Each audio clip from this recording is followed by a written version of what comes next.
Hi everyone, welcome to Jiriwal GS classes. और आप इस वीडियो में देख पाएंगे ज्योग्राफी क्लास 10 चैप्टर 4 एग्रीकल्चर। बहुत ही इम्पॉर्टेंट एंड कह सकते हैं कि इंटरेस्टिंग टॉपिक है। एग्जामिनेशन पॉइंट ऑफ व्यू से बहुत ही इम्पॉर्टेंट है। तो चलते हैं, हम लोग देखते हैं। तो एग्रीकल्चर टॉपिक को पढ़ने के पहले या उसको हम लोग शुरुआत करते हैं। सबसे पहला क्वेश्चन जो आपके पास पूछा जाता है, what is agriculture, what do you mean by agriculture, define the term agriculture. तो इसको हम लोग एक डिफाइन करते हुए हम लोग इसमें देखेंगे कि agriculture is made up of the two word ager और एग्री प्लस कल्चर। और एगर का मतलब होता है सॉइल और कल्चर का मतलब होता है cultivation. It means we can say agriculture is an art और साइंस है ना, in which primary activities will be done. Primary activities are done just like the growing the crop, fruit, vegetable, flowers and rearing of the livestock. इस प्रकार से हम लोग देखते हैं। तो कह सकते हैं ये डिफिनेशन हमारा किसका है, तो एग्रीकल्चर का डिफिनेशन आप लिख सकते हैं कि एग्रीकल्चर इज़ एन आर्ट और science in which we grow the crop, we cultivate the soil and grow the different types of the fruits, vegetables, flowers and rearing of the livestock। जानवरों को पालन करना, फसल को उगाना, इस प्रकार के जो एक्टिविटीज़ है वह एग्रीकल्चर कहलाता है। And economical point of view से agriculture is the part of the primary activities. Understood. इस प्रकार से आप देख रहे हैं कि these all are the example of the agriculture. चलते हैं दोस्तों, हम लोग आगे बढ़ते हैं। India is an agriculture country. कहता है कि India is a unique country. Why India is called the unique country. What is the significance of the Indian agriculture, what is the role of the Indian agriculture in the national economy, हम लोग next इसमें पढ़ने वाले हैं। तो इसमें हम लोग देखने की कोशिश करते हैं कि India is an agriculture country. Why? तो because of the following reasons. It means you can say first reasons is that 2/3 of its population is engaged in the agricultural activities. India के लगभग 2/3 जो पॉपुलेशन है वह agriculture activities में है involve. और agriculture is a primary activity and produce the most of the food and the fodder for the animals. ये जानवरों के लिए भोजन और मनुष्यों के लिए भोजन, ये दोनों को प्रोवाइड करने का काम कौन करता है, तो एग्रीकल्चर करता है। And it provides the raw material, you know very well. There are the different types of the industries and some industries are the agro based industries. It means for the agro based industries agriculture provide the raw material, यानी कि cotton textile industries के लिए, sugar industries के लिए agriculture क्या करता है, तो रॉ मटेरियल को प्रोवाइड करता है। नेक्स्ट, एग्रीकल्चरल प्रोडक्ट्स जैसे आपने देखा होगा like tea, coffee, spices are the exported and earn foreign exchange. ये हमारे देश में फॉरेन एक्सचेंज वस्तु, जो हमारे पास जो फॉरेन एक्सचेंज है, जो हमारा यानी कह सकते हैं कि जो विदेश का जो हमारा एक्सचेंज है, यानी कि मनी है, यानी सिक्योरिटी मनी है, उसको ये इंक्रीज़ करने का ये काम करता है। क्लियर है? यानी वैल्यू को बढ़ाता है, यानी हमारा इंटरनेशनल मार्केट में एक अहम भूमिका निभाता है। और आप कह सकते हैं इस प्रकार से कि Indian agriculture is the unique, India is a unique. यहाँ पर जो हमारा मोर देन 50% एरेबल लैंड है जहाँ पर खेती कर सकते हैं। 2/3 पॉपुलेशन इंडिया का है जो एग्रीकल्चर पर एक्टिविटीज़ पर डिपेंड है। और यह हमें फूड और फूड ग्रेन्स, यह दोनों फोडर्स, जानवरों का चारा और हम लोगों को भोजन, यह दोनों प्रोवाइड करता है। इतना ही नहीं, it also provide the raw material for the agro based industries. And जो हम कह सकते हैं कि टी है, कॉफ़ी है या स्पाइसेज है, इस जो हम लोग एक्सपोर्ट करते हैं, इसमें कि हमारा फॉरेन एक्सचेंज क्या करता है, इंक्रीज करता है। तो आगे हम लोग इसमें पढ़ने वाले हैं। तो देखेंगे types of the farming. How many types of the farming. तो जो हमारा Indian geographical point of view से, इकोनॉमिकल पॉइंट ऑफ व्यू से हम लोग इसमें कह सकते हैं कि टेक्नोलॉजी के कारण, फिजिकल इन्वायरमेंट के कारण अलग अलग जगह पर अलग अलग तरीके से खेती किया जाता है। तो हम लोग देखते हैं 3 प्रकार की खेती करने के प्रावधान इंडिया में देखने को मिलता है। पहला है प्रिमिटिव सब्सिस्टेंस फार्मिंग, सेकंड है इंटेंसिव सब्सिस्टेंस फार्मिंग और थर्ड है कॉमर्शियल फार्मिंग। क्लियर है। और एक एक करके बारी बारी से हम लोग इसको पढ़ने वाले हैं। एक चीज़ और इम्पॉर्टेंट इसको आप याद रखेंगे जो कि आपका इसमें दिया गया है कि agriculture is the largest livelihood provide in the rural areas. तो एक जो फर्स्ट है प्रिमिटिव सब्सिस्टेंस फार्मिंग, तो इसको हम लोग यदि ध्यान से देखते हैं, हम लोग इसको पढ़ते हैं, आपको क्वेश्चन पूछा जाता है कि what do mean by the primitive subsistence farming.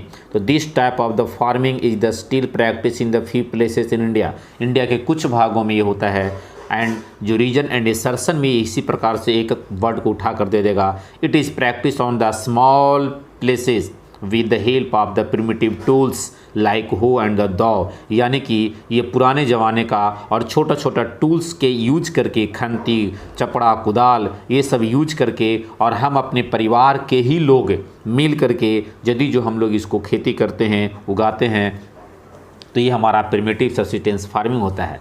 दूसरी बात, यदि आपसे पूछा जाएगा कि what are the features of the primitive subsistence farming, तो हमारा कह सकते हैं कि this type of the farming is depend upon the monsoon, nature, fertility of the soil and the susceptibility to the other environmental condition, and small tools are used. Only members of the family can do this type of the agriculture. And इसी का एक part है जिसको हम लोग पढ़ते हैं झूमिंग cultivation, उसी को कहते हैं slash and the burn cultivation. It means you can say कि स्लैश एंड बर्न कल्टीवेशन, झूमिंग cultivation, these all are the example of the primitive subsistence agriculture।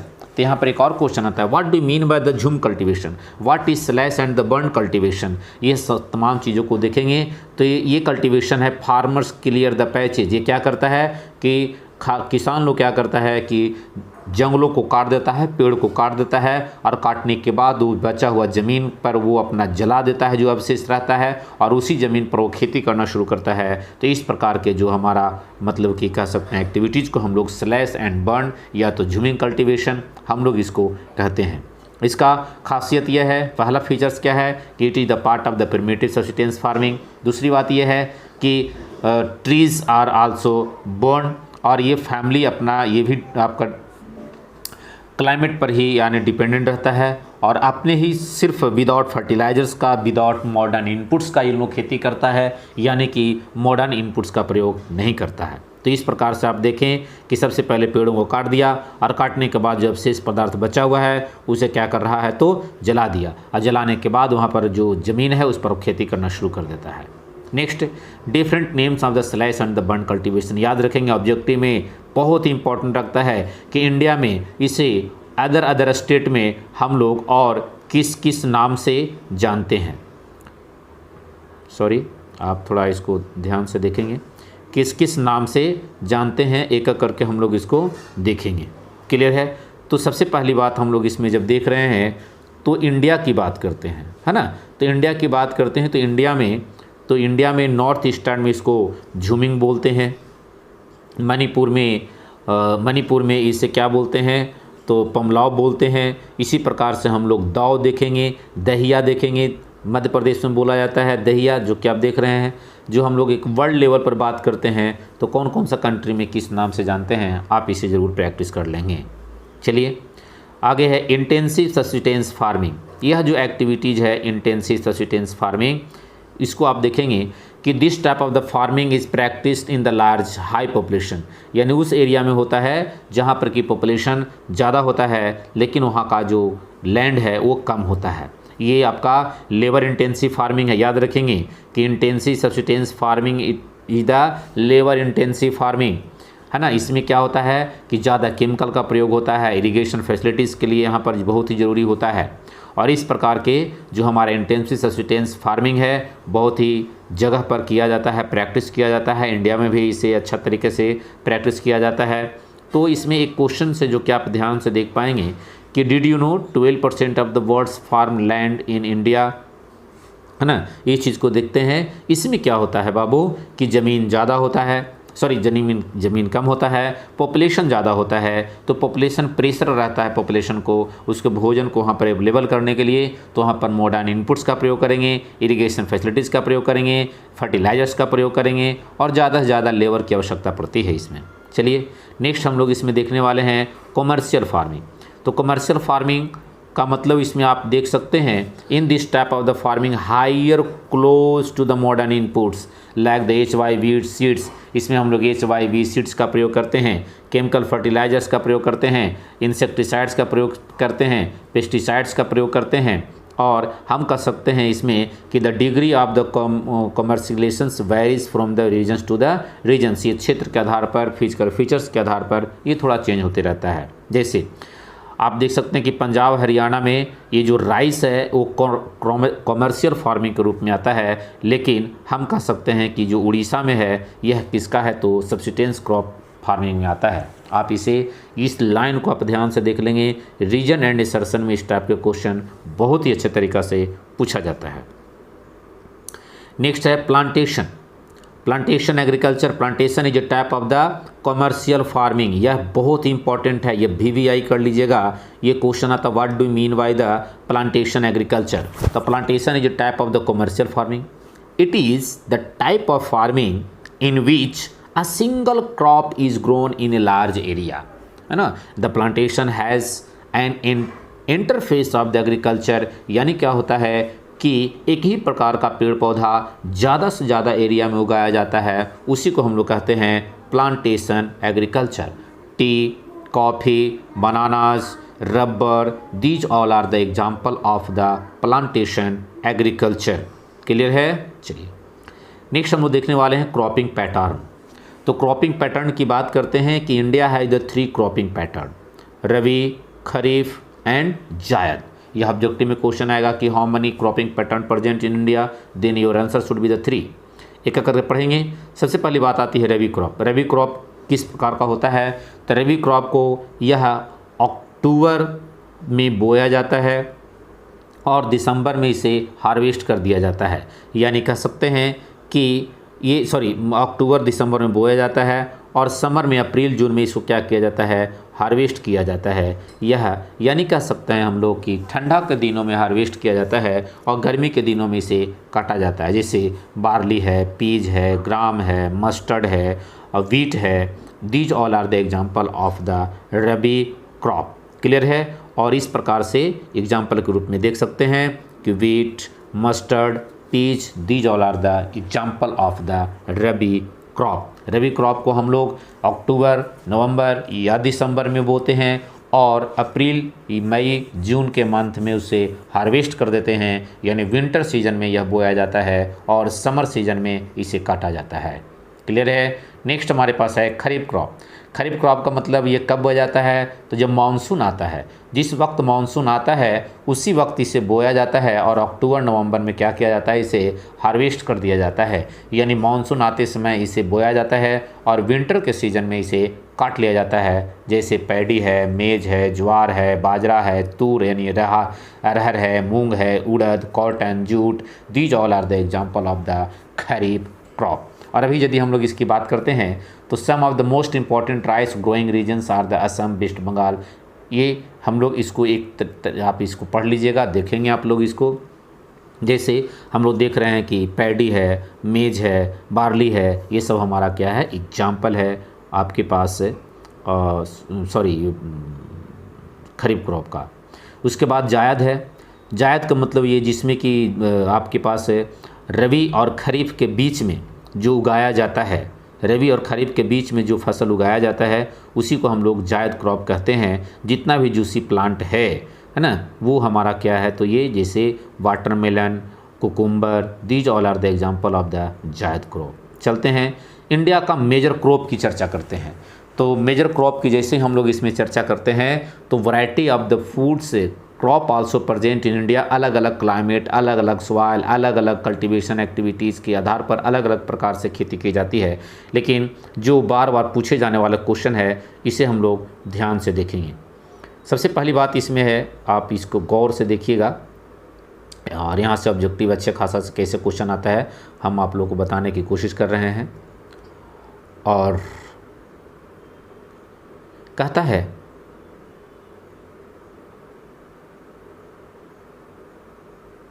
एक मिनट,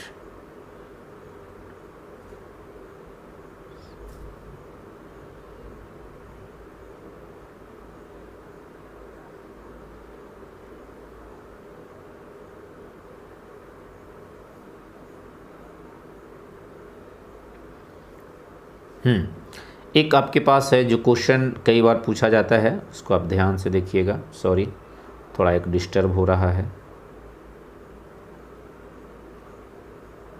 चलिए कोई दिक्कत नहीं। वीट ग्रेन है ना, वीट है major crop grown in India, rice, wheat, millet, ये सब क्या है हमारा, तो ये सब जो हमारा है यह ग्रेन्स में आता है। राइस है, वीट है, मिलेट है, मेज है, पल्सेज है, these all are the example of the grains. एक होता है food crops other than grains, यह अनाज नहीं है लेकिन ये फूड क्रॉप है, जैसे sugarcane, oil seeds, tea, coffee and horticulture. फिर इसके बाद हम लोग देखते हैं कि नन फूड क्रॉप, जिसको कि हम लोग खाते नहीं हैं, तो ये रबर, फाइबर, कॉटन, जूट। इस प्रकार से क्वेश्चन आता है, right the one example of the grains, right the one example of the food crops other then the grains. तो ये बहुत ही इंपॉर्टेंट उस रूप में आपके पास आएगा। तो इंडिया में लगभग 51 मेजर क्रॉप्स है, 51 प्रकार के फसल यहाँ पर उगाया जाता है। सबसे पहली बात कर लेते हैं राइस का। तो rice is the most important food crop and it is the also staple food crop. सबसे ज़्यादा इंडिया में यूज़ किए जाने वाला जो क्रॉप है तो वो क्या है, राइस है। और इंडिया में है जो second largest producer of rice in India, है ना। India is the second means producer of the rice. Rice को ये दूसरे नंबर पर इंडिया है जो प्रोड्यूस करता है, पहला नंबर पर चाइना है। यह खरीफ क्रॉप का पार्ट है, इसमें लगभग 25 डिग्री सेल्सियस के आसपास में टेम्परेचर चाहिए, लगभग 100 सेंटीमीटर के आसपास में रेनफॉल चाहिए। और इसके जो इंडिया के जो north and northern part of the Indian है, कोस्टल एरियाज है, डेल्टा रीजन्स है, यहाँ पर हम लोग राइस की खेती अच्छे तरीक़ा से करते हैं। और जो ग्रोइंग स्टेट है वह पंजाब है, हरियाणा है, वेस्टर्न उत्तर प्रदेश है ना, ये राजस्थान है। These all are area also suitable to grow the rice. Next हम लोग इसमें बात करते हैं राइस को। तो ये जो हमारा एक मैप के माध्यम से भी हम लोग देख सकते हैं कि कहाँ कहाँ इंडिया में ये जितना भी आप जो ग्रीन कलर जो नज़र आ रहा है, यहाँ पर राइस प्रोड्यूसिंग स्टेट है, यानी ज़्यादा डार्क है तो ज़्यादा वहाँ पर खेत आपका राइस का होता है। आप चाहेंगे तो इसे स्क्रीनशॉट भी ले सकते हैं। चलिए नेक्स्ट हम लोग बात करते हैं वीट का।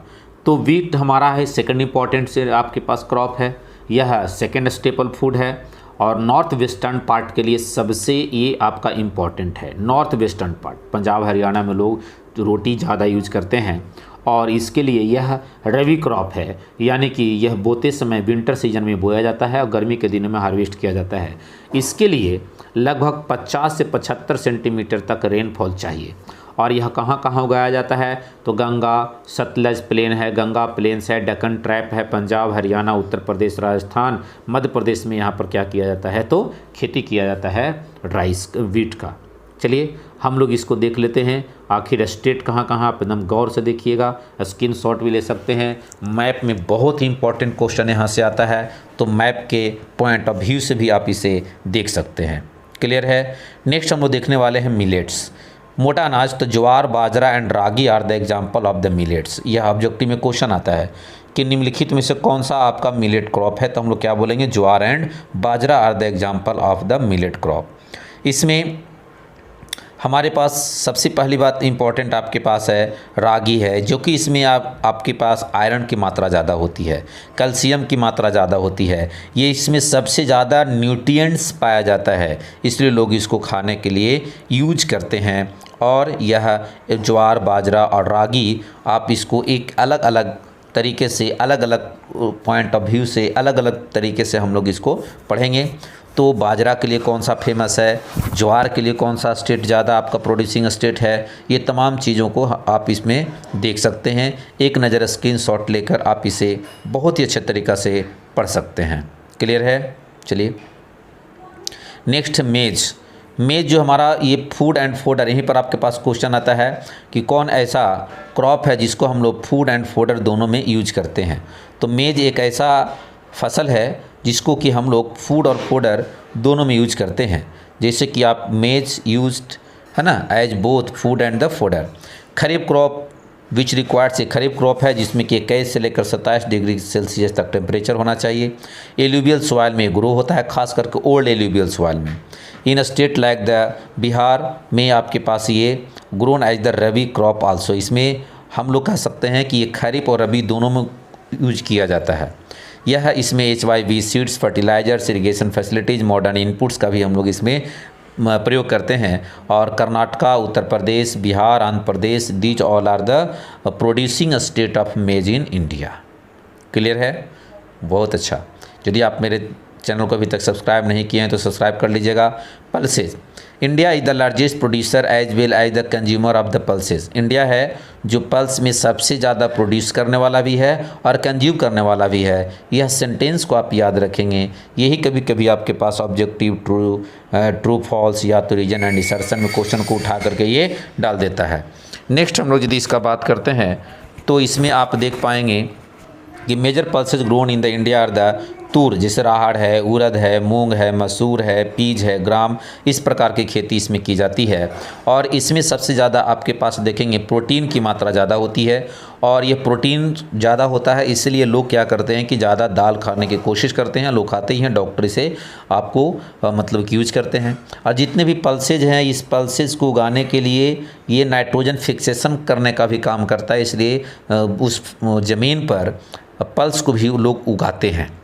क्लियर है? Major pulses producing state Madhya Pradesh, Uttar Pradesh, Rajasthan, Maharashtra and the Karnataka. Clear है? चलिए next, sugar cane. It is a tropical as well as the sub tropical crop. ये ट्रॉपिकल रीजन में भी और सब ट्रॉपिकल रीजन में भी उगाया जाता है। It grows well in the hot and the humid climate. इसके लिए कितना टेम्परेचर चाहिए आप इसे ध्यान से देख लीजिएगा। इसका रेनफॉल कितना है तो 75 से लेकर 100 तक चाहिए। और यह जो है एक रॉ मटेरियल है वो शुगर इंडस्ट्रीज़ के लिए। और मेन सोर्स ऑफ द इसके लिए शुगर है, जैगरी है, खंडसारी है, मोलासाज है, इसके द्वारा इसे बनाया जाता है। And India is the second largest producer after the Brazil के बाद ये दूसरा सबसे बड़ा भारत ऐसा देश है जहाँ पर शुगर केन उगाया जाता है। यदि जो हम लोग स्टेट की बात करते हैं तो उत्तर प्रदेश और बिहार में सबसे ज़्यादा शुगर केन उगाया जाता है। और आपका Karnataka, Tamil Nadu, Andhra Pradesh, these all are the producing state है। चलिए नेक्स्ट हम लोग इसमें देख रहे हैं कॉफ़ी है जो कि एक बहुत ही इम्पॉर्टेंट है। और India producing about the 4% of the world coffee. पूरे विश्व में जितना कॉफ़ी यूज होता है उसका 4% कहाँ है? इंडिया में उगाया जाता है। इंडियन कॉफ़ी क्वालिटी जो कि पूरे वर्ल्ड में डिमांड किया जाता है। अराबिका वैरायटी याद रखिएगा, क्वेश्चन आता है कि अराबिका वैरायटी कौन सा क्रॉप है, तो हम कह सकते हैं कॉफ़ी है। और Yemen is the produce in India. दो प्रकार का, एक यमन होता है और एक होता है arabica. This variety is to great demand in the world. पूरे विश्व में भारत की कॉफ़ी को डिमांड किया जाता है। ठीक है? और इंडिया में नीलगिरी हिल्स कर्नाटका में है, केरला और Tamil Nadu, these all are the producing state for coffee. चलते हैं next, horticulture crop. Horticulture, India is the largest producer of the fruits and the vegetable in the world. बहुत ही इंपॉर्टेंट क्वेश्चन, बहुत ही VVI रीजन एंड सर्सन के लिए। And India is a producer of the tropical as well as the temperate fruits. और हम लोग देखते हैं fruits is the great demand. आप जानते हैं फ्रूट सबसे ज़्यादा डिमांड किया जाता है। और पूरे विश्व का वेजिटेबल 33% जो आपका वेजिटेबल है वो इंडिया प्रोड्यूस करके देता है। मैंगोज ऑफ महाराष्ट्र, याद रखिएगा महाराष्ट्र में मैंगोज फेमस है। आंध्र प्रदेश, उत्तर प्रदेश एंड वेस्ट बंगाल में महाराष्ट्र में मैंगोज फेमस है। ऑरेंज नागपुर और चेरापूंजी में फेमस है। बनानास है ना केरला, मिजोरम, महाराष्ट्र एंड तमिलनाडु में फेमस है। लीची और गोवावा उत्तर प्रदेश और बिहार में है। और पाइनएप्पल मेघालय में है। यह ऑब्जेक्टिव में क्वेश्चन बहुत ही कई बार पूछता है, आप इसे ध्यान से देख लेंगे। It is an the important producer of the tea means pea, cauliflower, onion, cabbage, tomato, brinjals and the potato. कहता है India accounts to 10% of the world's fruit production. Clear है? चलिए 10% जो पूरे विश्व का जो फल उत्पादन करने वाला है वो इंडिया है। नेक्स्ट हम लोग इसमें देखते हैं रबर को यदि हम लोग देखते हैं तो it is the equatorial crop है। कौन सा क्रॉप है? इक्वेटोरियल क्रॉप है, but under the special the condition it is grown in the tropical and the sub tropical. इसके लिए 2 सेंटीमीटर के आसपास में क्या चाहिए? तो रेनफॉल चाहिए और लगभग 25 डिग्री के आसपास में इसको टेम्परेचर चाहिए। ये इंडस्ट्रियल रॉ मटेरियल है। ये खास करके ज़्यादा केरला, तमिलनाडु, कर्नाटका और अंडमान निकोबार में उगाया जाता है। और इंडिया रैंक है जो पूरे विश्व का एक अच्छा 5th रैंक है। India is the 5th country which produce the rubber produce करने में 5वां स्थान आता है इंडिया का। नेक्स्ट चलते हैं फाइबर क्रॉप, जिससे कि रेशा निकलता है, जिसमें कि हम लोग पढ़ने वाले हैं cotton, jute and the hemp. ये these all are the example of the fibre crop. तो सबसे पहली बात करते हैं, the first 3 are the derived from the crops grown in the soil. और सिल्क है जो कुकुन से हम लोग प्राप्त करते हैं, जो सिल्क है वो कुकुन से प्राप्त करते हैं। इस प्रकार से उसके लिए सिल्क वर्म तैयार किया जाता है। यह फाइबर क्रॉप के रूप में हम लोग इसको देखेंगे।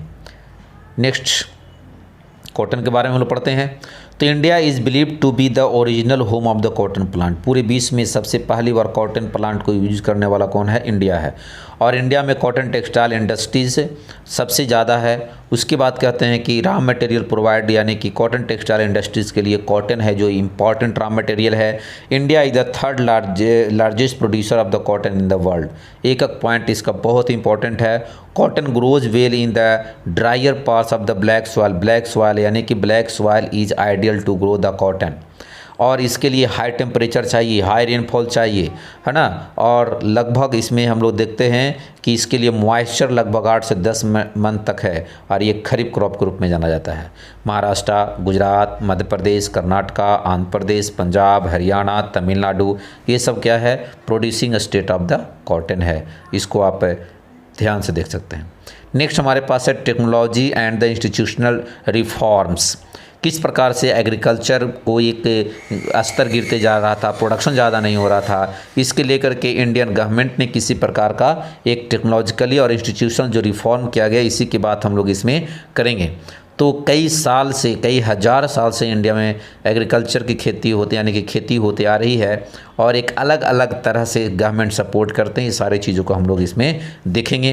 फिर यहाँ पर बात आती है कि why India also increase the technological and the institutional reform, because means Indian means production is also decreasing day by day, but population is increasing day by day. ज़्यादा पॉपुलेशन बढ़ रहा है, जनसंख्या बढ़ते जा रही है, लेकिन उस लायक प्रोडक्शन नहीं हो रहा है। तो इसके लेकर के एग्रीकल्चर डिपार्टमेंट पर ज़्यादा ध्यान दिया गया। और जो पहले का ज़मींदारी सिस्टम था, जो हमारा ज़मीन के अलग अलग टुकड़ा बटा हुआ था, ये तमाम चीज़ों को क्या किया गया?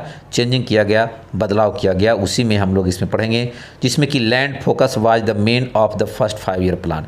पहला 5 ईयर प्लान में क्या देखा गया कि सबसे पहले लैंड पर यानी ज़मीन की बात किया जाए, जिसमें ज़मींदारी सिस्टम उसको समाप्त किया जाए। Right of the inheritance had led to the formation of the land holding. इस प्रकार से law of the land reforms, इस प्रकार से ज़मीन को एक के लिए एक नियम और कानून बनाया गया। What were the steps taken by the government, किस प्रकार से एग्रीकल्चर रिफॉर्म्स के लिए अपना किया गया। तो गवर्नमेंट ने 1960 और 70s में एक प्रकार का एक ऐसा रूल लेकर आया जिसमें कि एग्रीकल्चर पॉइंट ऑफ व्यू से इम्प्रूव करने की बात आ गई। उसी के साथ साथ आपने एक ग्रीन रेवोल्यूशन भी नाम सुना होगा, वाइट रेवोल्यूशन, ग्रीन रेवोल्यूशन, है ना, operation flood, these all has also relation with the agriculture. और इसी को लेकर 1980s और 1990s के रूप में कॉम्प्रहेंसिव लैंड डेवलपमेंट प्रोग्राम लेकर के आया, जिसमें कि लैंड रिफॉर्म की बात आएगी, इंस्टीट्यूशनल रिफॉर्म की बात आएगी, जिसमें कि हमारे देश के अंदर में ग्रामीण बैंक का इस्टेब्लिशमेंट किया जाएगा, कोऑपरेटिव सेक्टर का इस्टेब्लिशमेंट किया जाएगा। फिर इसके साथ साथ एग्रीकल्चर यूनिवर्सिटी को यहाँ पर इस्टेब्लिश करने की बात होगी, आपका क्रॉप इंश्योरेंस की बात होगी, किसान क्रेडिट कार्ड KCC का नाम सुना होगा, इसकी बात होगी। ये तमाम चीज़ यहाँ पर जब लाया गया, ये हमारा इंस्टीट्यूशनल एंड टेक्नोलॉजिकल रिफॉर्म के रूप में हम लोग इसको जानते हैं। नेक्स्ट अदर स्टेप जो हम अभी जस्ट बताएं, KCC है, पर्सनल एंड से आपके पास एक्सीडेंट इंश्योरेंस स्कीम है, पेस है, जो कई बार पूछा गया what is the full form of the PAIS, है ना। इस प्रकार से वेदर कंडीशन को देखते हुए ब्रॉडकास्ट करना शुरू कर दिया एग्रीकल्चर को लेकर के, वर्षा होगी कि नहीं होगी, बाढ़ आने वाला है, तूफान आने वाला है। टेलीविज़न पर, रेडियो पर ब्रॉडकास्टिंग करने की व्यवस्था की गई। गवर्नमेंट विभिन्न प्रकार का मिनिमम सपोर्ट प्राइस MSP को यहाँ पर लाया गया, जिसके लेकर आप देखते होंगे चर्चा चल रहा है, किसान आंदोलन चल रहा है। ये तमाम चीज़ किसान को देखते हुए एग्रीकल्चर में ज़्यादा से ज़्यादा प्रोडक्शन करने के लिए जो सुविधा बैंक के माध्यम से, संसाधन के माध्यम से, इंस्टीट्यूशन के माध्यम से किया गया, यह हमारा टेक्निकल इंस्टीट्यूशनल रिफॉर्म के रूप में जाना जाता है। अब यहाँ पर एक बात आती है भूदान, ग्रामदान, जिसमें कि Mahatma Gandhi declare the Vinoba Bhave as has the spiritual, है ना। तो भूदान यानी कि जिसके पास ज़मीन ज़्यादा था वो दान करेगा भूदान कमेटी में, और भूदान वाले क्या करेंगे कि फिर गरीब के बीच में इस प्रकार से बांटेंगे। तो यहाँ पर क्वेश्चन आता है कि भूदान कोई इंट्रोड्यूस करने वाला विनोबा भावे हैं, प्रेशर महात्मा गांधी के द्वारा यह किया गया। ग्राम स्वराज के रूप में इस प्रकार से एक योजना चलाया गया, और इसी को लेकर के हम लोग इस पर पढ़ेंगे। एक बार इसको आप एक अपने नज़र में देख लीजिएगा। ज़मींदारी सिस्टम को रिमूव करने के लिए तमाम चीज़ आपके पास लाया गया था। Contribution of the agriculture to the national economy, employment and the output, you know very well. Maximum Indian population depend on the agriculture, यानी कि एम्प्लॉयमेंट भी आपको क्या करता है, क्रिएट करता है। हमारे देश के नेशनल इकोनॉमी में भी क्या करता है, डेवलपमेंट करता है। एंड द GDP में भी क्या करता है, ये ग्रोथ करता है। यानी यू कैन से कि the role of the agriculture in the national economy, because it also increase our the foreign exchange, है ना। It also provide the employment, these all things you can see. आप इसे देख सकते हैं, आप इसका स्क्रीन शॉट लेकर के एक अच्छे तरीक़ा से इसमें आप अध्ययन कर सकते हैं। क्लियर है। चलिए, impact of the globalisation on the agriculture.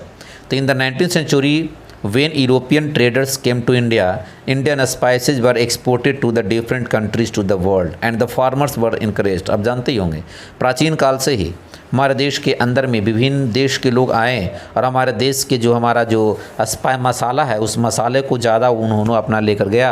हम ज़्यादा एक्सपोर्ट किए, हम ज़्यादा पैसा कमाए। लेकिन जैसे ही हम लोग इसमें बात करते हैं अभी का, तो ये यदि हम अपना मार्केट में भेजते हैं और इंटरनेशनल लेवल तक जाता है, तो निश्चित है कि हमारा एक अलग इम्पैक्ट बनता है। ग्लोबलाइजेशन में हमारा प्रोडक्शन इंटरनेशनल लेवल तक पहुंचता है, तो हमारा प्रोडक्शन में बढ़ोतरी होगी, हमारा कंपनियां खुलेगी, लोगों को रोज़गार मिलेगा। It means you can say it also increase our the chance of the employment. It also provide us the different types of the international relation.